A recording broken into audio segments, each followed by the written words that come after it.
Recently, several dogs around the nation have died after being exposed to toxic algae in ponds or other waterways. Just this week, 3 dogs in North Carolina died the same day because of it.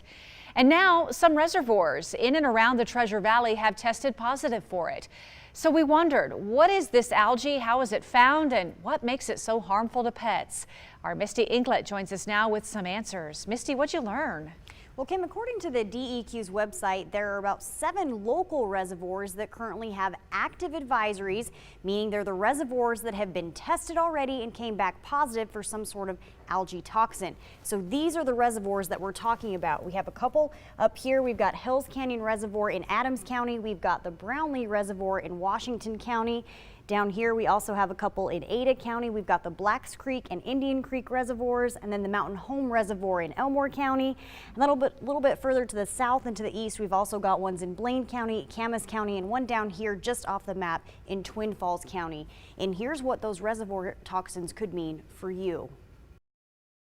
Cyanobacteria is a blue-green algae that produces chemical compounds that release toxins. With 7 reservoirs in and around the Treasure Valley testing positive for some form of cyanobacteria toxin, experts say it doesn't hurt to be aware of the water you recreate in, because the toxins can be extremely harmful. The most common one we test for is called microcystins, and it works by attacking or affecting the liver, and it causes liver damage. The other one is anatoxin. We test for that as well. And anatoxin is a neurotoxin, and it affects the central nervous system. And it's not just humans it affects. Dogs in particular are susceptible. If they're chasing a stick, they've got their mouths open. If they're retrieving a ball, they're getting a lot of water in their mouths. And when they get out, they lick their fur. And if dogs are exposed to enough of it, you know, the reports on it are that animals can oftentimes become sick within a few hours of exposure, and it has a relatively high fatality rate, you know, upwards of 50% of the dogs that, you know, ingest a large enough amount of the blue-green algae or the cyanobacteria can go ahead and pass from that. The DEQ says cyanobacteria levels don't have to be much for people or dogs to feel its effects. They don't have to be very high. It's measured in the parts per billion. They are very potent chemical compounds, and we're very susceptible to them. Even though toxic algae is not uncommon in Idaho, both the DEQ and WestVet say they haven't had any local cases so far this year. I think it's a relatively rare thing that we see.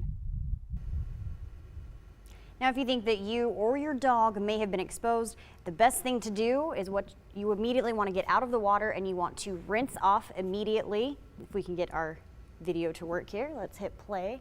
So you want to rinse off immediately, and then you also want to watch for symptoms, which can include things like nausea, it can include vomiting, trouble breathing, diarrhea, it can also include skin, eye, or throat irritations, and lethargy is also another one. So if you're showing any of these symptoms, you want to get medical help right away, and in the case of your dog, of course, let a vet look them over. Kim?